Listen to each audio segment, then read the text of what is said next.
Welcome to Smalltalk Daily for Tuesday, September 21st, 2010. This morning I wanted to take a look at reverse engineering code into documentation using tools that are in VisualWorks.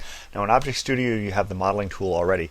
It turns out VisualWorks has one too, it's just most people don't know it's there. So I'm in my blog server application package here.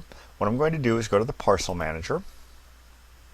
And from here, I'm going to go down to Developer Tools. Notice the first one called Advanced, which was published by IC&C. It's now under Syncom Control and Support. I'm going to load that in. Once that comes in, a little Tools package will pop up right here. I'm going to close the Parcel Manager down now. I'm going to go to the Subject Browser. So Tools, Subject Browser.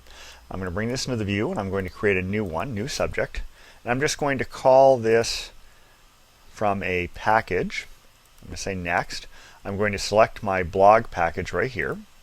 And now I'm going to create a class. It turns out I need to create a class to hold this diagram information. So I'm going to create that. Say Next.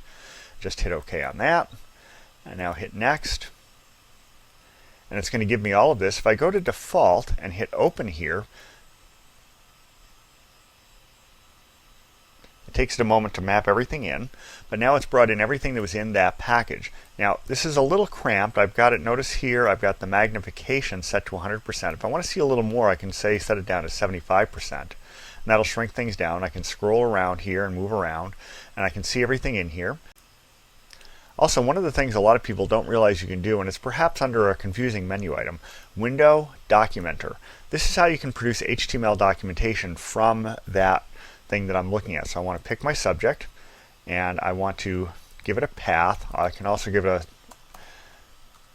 a zoom level so that I don't have to have it be huge, so I can pick that. And I'm going to just say /user/jar/documents/temp, and I'll just go ahead and create that. And it's going to take it a bit to create that. It's dropping out HTML level documentation for everything that's in that diagram.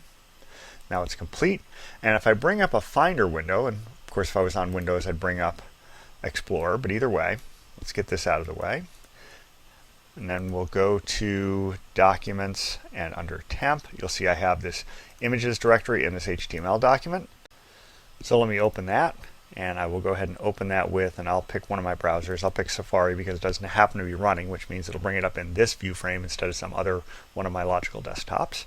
And there we have it. I have my subject references here. If I hit class references, I can see all of those. So I can pick this one, and there's all the stuff that came out. Now I didn't include source code. Remember, that was one of the options. I could have dumped out source code, but I get all the documentation that I've got, so all the comments that I've put in. If I had class comments, I get those, so I get everything I want. And of course, if I want to split out to things here, if I've documented the whole system, I can go there, or I can go to other classes I've got. So that's about it for today. Until next time, have fun with Smalltalk.